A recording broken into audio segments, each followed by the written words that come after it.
ఆగ్నేయ బంగాళాఖాతంలో అల్పపీడనం ఏర్పడింది. ఇది వాయుగుండంగా బలపడబోతోంది. 48 గంటల్లో తమిళనాడు తీరం వైపు ఇది కదిలే అవకాశం కనిపిస్తోంది. మొత్తం మీద మరొక అల్పపీడన ప్రభావం కొనసాగే ఛాన్స్ కనిపిస్తోంది. 48 గంటల్లో తమిళనాడు తీరం వైపు కదిలే ఛాన్స్ ఉంది. తమిళనాడుతో పాటు నెల్లూరులో విస్తారంగా వర్షాలు కురిసే ఛాన్స్ ఉన్నాయి. రాబోయే 3 రోజుల పాటు పొడి వాతావరణం ఉండే ఛాన్స్ ఉన్నట్టుగా వాతావరణ శాఖ చెప్తోంది. కొన్ని ప్రాంతాల్లో దట్టమైన పొగమంచు కురిసే ఛాన్స్ ఉంది. శనివారం దక్షిణ కోస్తా రాయలసీమల్లో తేలికపాటి వర్షాలు లేదా మోస్తరు వర్షాలు కురిసే ఛాన్స్ ఉన్నట్టుగా వాతావరణ శాఖ వెల్లడిస్తోంది. బంగాళాఖాతంలో మరో అల్పపీడనం ఏర్పడే ఛాన్స్ ఉన్న నేపథ్యంలో అధికారులైతే అప్రమత్తమైన పరిస్థితి కనబడుతోంది. ఇక ఈ నేపథ్యంలో మరోసారి వర్షాలు కురిసే అవకాశం ఉంది. ఆగ్నేయ బంగాళాఖాతంలో శ్రీలంక సమీపంలో ఏర్పడిన అల్పపీడనం తీవ్ర అల్పపీడనంగా బలపడింది. ఇది పశ్చిమ వాయువ్య దిశగా కదులుతూ నైరుతి బంగాళాఖాతంలో బుధవారం నాటికి వాయుగుండంగా బలపడే ఛాన్స్ ఉన్నట్టుగా వాతావరణ విభాగం చెప్తోంది. తర్వాత 48 గంటల్లో పశ్చిమ వాయువ్య దిశగా తమిళనాడు తీరం వైపు కదలొచ్చని చెప్తోంది. అనంతరం ఇది తీవ్ర వాయుగుండంగా బలపడుతుందని, దీని ప్రభావం రాష్ట్రంపై ఉండబోదని వాతావరణ నిపుణులు అంటున్నారు. అయితే తమిళనాడులో విస్తారంగా వర్షాలు కురుస్తాయని అంచనా వేస్తున్నారు. రాబోయే 3 రోజులు రాష్ట్రంలో పొడి వాతావరణం నెలకొంటుందని, కొన్ని ప్రాంతాల్లో దట్టంగా పొగమంచు కురిసే ఛాన్స్ ఉన్నట్టుగా అమరావతి వాతావరణ కేంద్రం చెప్తోంది. ఇక శనివారం దక్షిణ కోస్తా రాయలసీమలోని కొన్ని ప్రాంతాల్లో తేలిక నుంచి ఓ మోస్తరు వర్షాలు కురిసే ఛాన్స్ ఉన్నట్టుగా చెప్తున్నారు. మిగిలిన ప్రాంతాల్లో ఆకాశం మేఘావృతమై ఉంటుందని అంచనా వేస్తున్నారు. దీని ప్రభావంతో రాష్ట్రంలో చలి తీవ్రత తగ్గే అవకాశం ఉన్నట్టుగా నిపుణులు అయితే చెప్తున్న పరిస్థితి కనబడుతూ ఉంది. మొత్తం మీద మరొక అల్పపీడన ప్రభావం అయితే తెలుగు రాష్ట్రాలపై ఉండబోతుంది. కానీ దీంతో ఈ ముప్పు తప్పినట్టుగానే తెలుస్తుంది. ఎక్కువగా ఈ ప్రభావం తమిళనాడుపై ఉండే ఛాన్స్ కనిపిస్తుంది. ఆగ్నేయ బంగాళాఖాతంలో అల్పపీడనం తీవ్ర అల్పపీడనంగా అయితే మారింది. శ్రీలంక సమీపంలో పశ్చిమ వాయువ్య దిశలో పయనిస్తూ బుధవారం నాటికి వాయుగుండంగా మారే సూచనలు చెప్పారు. ఇప్పటికే తమిళనాడు తీరాన్ని చేరి తీవ్ర వాయుగుండంగా బలపడే ఛాన్స్ ఉంది. ఏపీపై దీని ప్రభావం అయితే పెద్దగా ఉండదని చెప్తున్నారు. అయితే ఏజెన్సీ ప్రాంతాల్లో మాత్రం చలి తీవ్రత కొనసాగుతున్నట్టుగా వాతావరణ శాఖ హెచ్చరిస్తోంది. ఏపీకి సంబంధించిన వెదర్ అప్డేట్స్ గురించి వాతావరణ శాఖ కొన్ని సూచనలు అయితే చేస్తోంది. ఇక 48 గంటల్లో అంటే సుమారు 2 రోజుల్లో ఈ వాయుగుండం పశ్చిమ వాయువ్య దిశగా కదిలి తమిళనాడు తీరాన్ని చేరొచ్చని భారత వాతావరణ విభాగం అంచనా వేసింది. ఇది మరింత బలపడి తీవ్ర వాయుగుండంగా మారే ఛాన్స్ ఉంది. ఈ తీవ్ర వాయుగుండం ప్రభావం ఏపీపై ఉండదని మాత్రం వాతావరణ శాఖ చెప్తోంది. తమిళనాడులో మాత్రం ఈ వాయుగుండం కారణంగా విస్తారంగా వానలు కురిసే అవకాశం ఉన్నట్టు చెప్తున్నారు. ఏపీలో రాబోయే 3 రోజులు పొడి వాతావరణం ఉంటుందని చెప్తున్నారు. రాష్ట్రంలోని కొన్ని ప్రాంతాల్లో దట్టంగా పొగమంచు కురిసే ఛాన్స్ ఉంది. శనివారం రోజు మాత్రం దక్షిణ కోస్తాతో పాటు రాయలసీమలోని కొన్ని ప్రాంతాల్లో తేలికపాటి నుంచి ఓ మోస్తరు వర్షాలు కురిసే ఛాన్స్ ఉంది. రాష్ట్రంలోని మిగిలిన ప్రాంతాల్లో ఆకాశం మేఘావృతమై ఉంటుందని అంచనా వేస్తున్నారు. ఈ వాతావరణ మార్పుల ప్రభావంతో చలి తీవ్రత తగ్గే ఛాన్స్ ఉన్నట్టుగా నిపుణులు చెప్తున్నారు. ఏపీలోని ఏజెన్సీ ప్రాంతాల్లో మాత్రం చలి తీవ్రత పెరిగింది. ఏజెన్సీ ప్రాంతాల్లో దట్టమైన పొగమంచు కమ్ముకుంది. పాడేరుతో సహా ఏజెన్సీ అంతటా పొగమంచు దట్టంగా కురిసింది. అలాగే ముంచంగి పుట్టులో అత్యల్పంగా 8 డిగ్రీల ఉష్ణోగ్రత నమోదైంది. చలి కారణంగా వాహనదారులు లైట్ల వెలుతురులో ప్రయాణించాల్సి వస్తుంది. ఇక కనిష్ట ఉష్ణోగ్రతలు నమోదవుతున్నాయి. పెద్దబయల్లో 9.4, జీ మాడుగుల్లో 9.7, హుకుంపేటలో 11.1, చింతపల్లిలో 11.4, పాడేరులో 11.5, అరకులోయలో 12 డిగ్రీలు, కొయ్యూరులో 14.1 డిగ్రీల ఉష్ణోగ్రత నమోదైంది.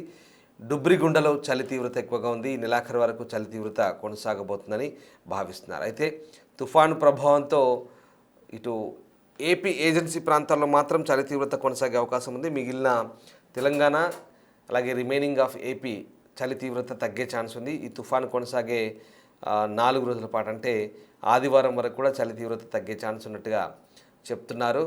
ఇక ఆగ్నేయ బంగాళాఖాతం దానికి ఆనుకొని ఉన్న హిందూ మహాసముద్ర ప్రాంతంలో ఏర్పడిన ఈ అల్పపీడనం ప్రస్తుతం తీవ్ర అల్పపీడనంగా అయితే మారినట్టుగా వాతావరణ శాఖ చెప్తోంది. ఇక తుఫానుగా మారుతుందా లేదా అనే విషయంపై ఇప్పటివరకైతే స్పష్టమైన ప్రకటన చేయలేదు వాతావరణ శాఖ. ఈ వ్యవస్థ కదలికలపై వాతావరణ శాఖ నిరంతరం గమనిస్తోంది.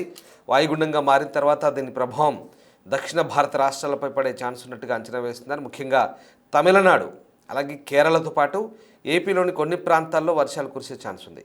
ఈ నెల 10, 11 తేదీల్లో దక్షిణ కోస్తా అలాగే ఆంధ్రప్రదేశ్ దక్షిణ కోస్తా జిల్లాలు, రాయలసీమ ప్రాంతాల్లో అక్కడక్కడ తేలికపాటి నుంచి మోస్తరు వర్షాలు పడే ఛాన్స్ ఉన్నట్టుగా చెప్తున్నారు.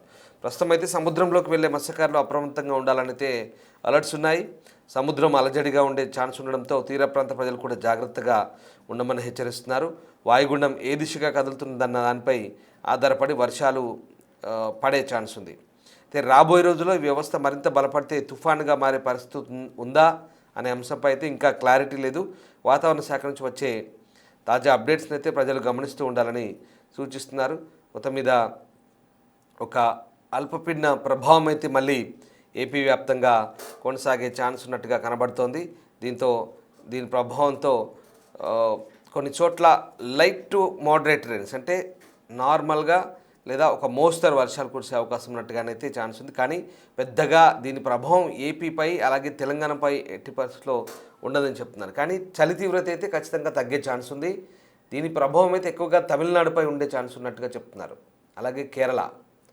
బట్ ఇది తుఫాన్గా మారబోతుందా లేదా అనేది ఇంకా అయితే క్లారిటీ లేదు.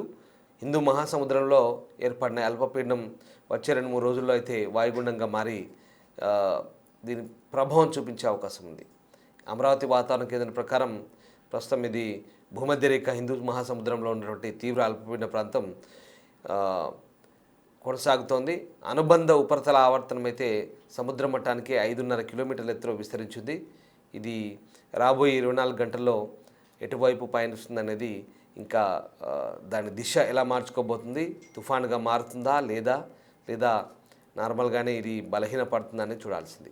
సో దిగువ ట్రోపో ఆవరణంలో కోస్తా ఏపీ, యానాం, రాయలసీమ, ఈశాన్య తూర్పు దిశగా ప్రస్తుతం అయితే గాలులు వీస్తున్నాయి. వీటి ఫలితంగా 3 రోజుల వరకు వాతావరణ సూచనలు అయితే కొనసాగుతున్నాయి.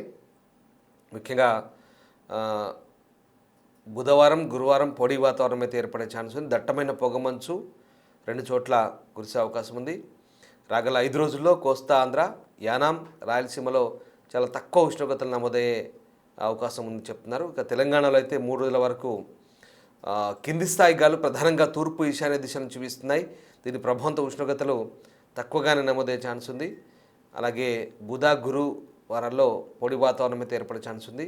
2-3 రోజుల్లో కొన్ని ప్రాంతాల్లో కనిష్ట ఉష్ణోగ్రతలు సాధారణం కంటే తక్కువగా నమోదయ్యే ఛాన్స్ ఉంది. రాబోయే 2 రోజుల్లో తెలంగాణ రాష్ట్రంలో అక్కడక్కడ కొన్ని ప్రాంతాల్లో పొగమంచుకు కూడా ఛాన్స్ ఉన్నట్టుగా చెప్తున్నారు.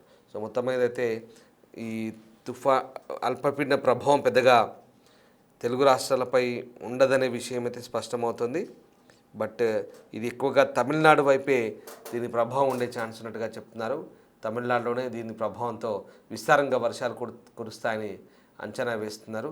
అయితే ఈ 3 రోజుల పాటు 2 తెలుగు రాష్ట్రాల్లో పెద్దగా ఎఫెక్ట్ ఏమి ఉండదు. అక్కడక్కడ పొగమంచు కురుస్తుంది, అలాగే పొడి వాతావరణమే ఉంటుంది. మళ్ళీ చెప్తున్నాను, దక్షిణ కోస్తాంధ్ర, రాయలసీమలో అయితే కొన్ని చోట్ల వర్షాలు పడే ఛాన్స్ అయితే ఉంది. ఇక చలి తీవ్రత తగ్గే ఛాన్స్ ఉన్నట్టుగా నిపుణులు అంటున్నారు. బట్ ఏజెన్సీ ప్రాంతాల్లో మాత్రం చలి తీవ్రత కంటిన్యూ అయ్యే అవకాశం ఉంది. ఎందుకంటే పాడేరు, విశాఖ ఏజెన్సీలో అలాగే మిగతా కొన్ని ప్రాంతాల్లో అయితే చలి తీవ్రత కంటిన్యూ అయ్యే ఛాన్స్ ఉంది.